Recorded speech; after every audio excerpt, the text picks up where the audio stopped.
guys, it's been a while. I didn't speak to you for some time and received many emails about recovery. Many of you want to know how recovery feels, and obviously it's really hard to find any information on YouTube.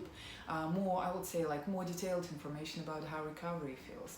So I definitely need to give you some information about that. And I want to start my recovery story explanations and details from my depression, because also lots of you asking whether I had depression. And yes, I had terrible depression, which is a secondary condition from anxiety. So my depression, I don't know which one is stronger, anhedonia or depression, and I can say that I think that anhedonia is like the very last stage of depression, where you actually like losing everything, no interest at all, you're just completely numb, nothing really, like I can't really even explain, it's like nothing less, nothing there, you're absolutely empty inside and you are not interested in any point of your life at all.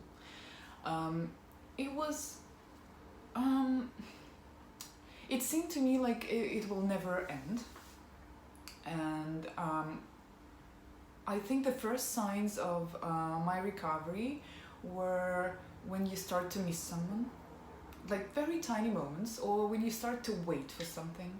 Again, it doesn't feel like it used to be, like you start to feel straight away feelings. No, it's very tiny things. If you have boyfriend or girlfriend and they call you or they text you, or you didn't speak to them for a while, and you start to think, oh, if she's going to text me, or if he's going to call me, or I want to see this person.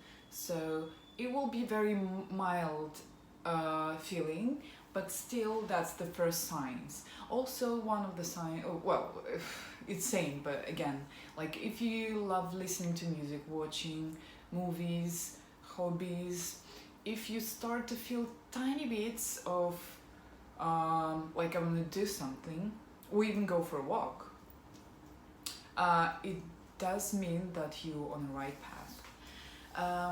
If we do speak exactly about DP, when your senses of self get back to normal, it's a little bit different, and mostly it feels like you just feel less and less strange, which again's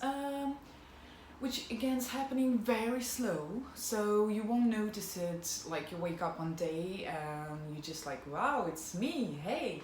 No, it's not gonna be like that. Mostly it's let me think, I do think it's like you feel less of torture inside of you, less and less. And once I realized, I remember I was in the bathroom and I was just staring at the wall, and I just thought, I had very strange thought in my mind, like, weird, I don't feel strange anymore, I don't have crazy thoughts. It's like my thinking process was so clear, it was very clear, like my brain fog suddenly disappeared.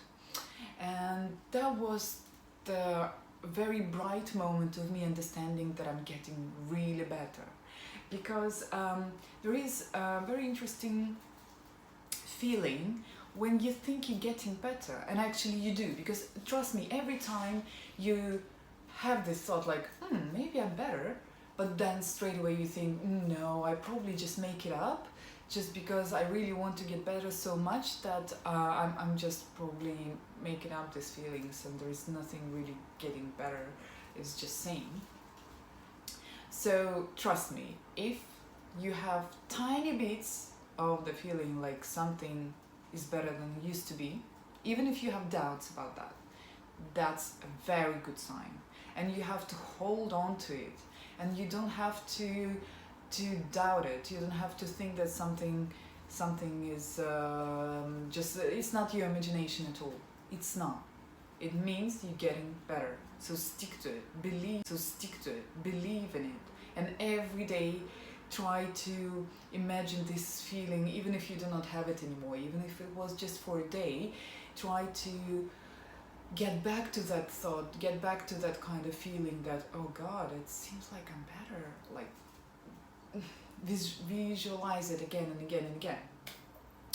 But when I'm talking about that moment when my thinking process became clear, it was very close to me being out of this condition. So if you're more interested about how it happening from the very like low point of DP, it was different.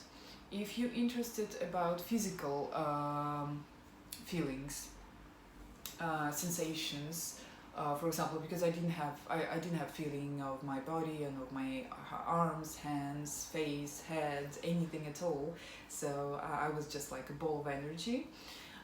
In this case, I started because I started to take antidepressants and also antipsychotics and also benzos. It took me about maybe 3-4 weeks. When that was funny, my mom was tickling me all the time in the morning, not all the time, in the morning when I was waking up, and it really pissed me off because I was thinking, Mom, stop doing that, I can't feel anything, you're just making me even more frustrated. So each time she was doing that because she knew I don't feel anything. And I think that was for her some kind of test, like she was trying to wake me up with that. And it didn't work.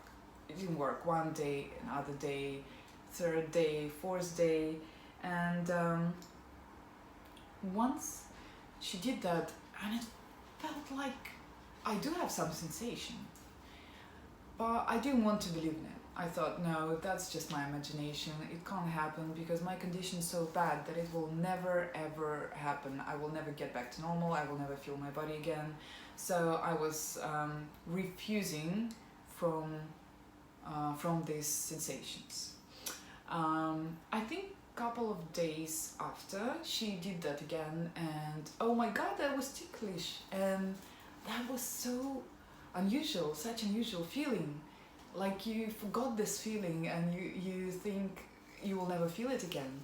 And when she did that and I responded, I just looked at her and I was like, wow, it feels like ticklish, how come?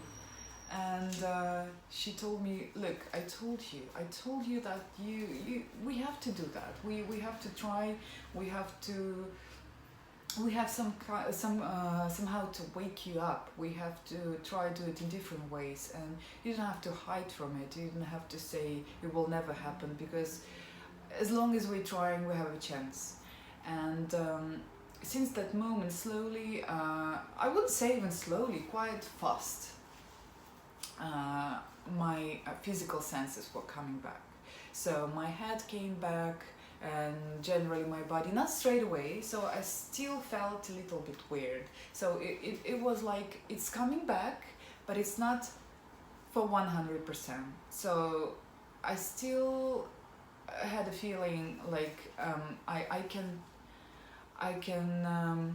feel my palms, for example, but there was something still wrong about it, like not completed. But I was happy with that. At least I knew that my body is here, so it's not perfect, but it's still here. It's not like it used to be when I couldn't feel it at all. So yeah, that was really good moment of me coming back. And one of the symptoms which I also had, physical symptom, as long as I lost all my body senses and just feeling of my whole body in general, and all this, I'm sure lots of you can relate to that, this horrible feeling of your eyes like two cameras, like you sitting in your own head and looking through your eyes, which is, oh my God, this is out of this world experience. And I think actually this symptom was lingering for longer. Even if I had my body back, this symptom with my eyes as a like video camera was still there for a while. I had another symptom. I couldn't feel my heartbeat. I don't know if any one of you has the same, but I did have it, and it was, I don't know why, it was really scary, because when I was having my panic attacks, I was constantly checking my pulse, and when all my body just were disconnected, I also stopped feeling my heartbeat. And that was one of the indicators for me that everything is completely wrong. And when my body came back, once I was about to fall asleep, and I thought, yes, I feel it, it's here. It wasn't very strong like for a normal person, like if you'll put your palm on your chest, you will definitely feel your heartbeat. For me, it was like, again, like my body, 50-50, so it's here, but it's not here at the same time. But still, even this 50% were amazing progress for me after being in the worst possible mode ever. And that was a moment when I started to believe that at least I can get better. Maybe I will never be recovered, but at least I can get better. And that was very first signs of me getting back to normal. And later on, I think that basically just everything, all this scary experiences that we have were just more mild with the time. And the thing which I was doing is I just stopped checking. That's very important. Stop checking. In the beginning, when you're feeling slightly more normal, you want to check. Or if you're not getting back to normal, you want to check all the time in case you are getting better. But I stopped checking, and I've read about it, and I knew that I have to do that, because even if it won't happen, there is no purpose in checking. So as long as you try somehow disconnect from this checking thing and monitoring all the time your condition, obviously it's just extra time for your recovery and for your nervous system to just stabilize. So I stopped checking. Obviously there were days when I was listening to myself more than usually, but it wasn't so, I wasn't paranoid about that. And I just slowly and sometimes fast, sometimes slowly, everything was more and more normal, along with all this thought process. Sorry, someone sent me a message. Everything was just subsiding, and it definitely feels like layers, like one layer get back to normal, and another layer, another example will be if you, I'm telling every time the same thing, but still, it's like you're drunk and you just slightly understanding reality around you more and more and more. One important thing which I want to mention, and I'm sure that lots of you having it as well, is when you're thinking about getting normal, or you are getting normal, you start to be scared of it as well. I don't know why it's happening. Maybe it's just some extra anxiety about something which you forgot how it feels. But it's normal. Again, it's normal. So you just need to understand, each time you have these thoughts that, oh my God, I'm scared, how it feels to be normal again, just stop it. Just keep in mind that you heard it from me, that it's normal to feel this fear, and it's just, again, feeling of fear of something unknown to you, which you think is unknown because it's forgotten. But there is nothing really scary in getting better. It's just, again, some extra fear.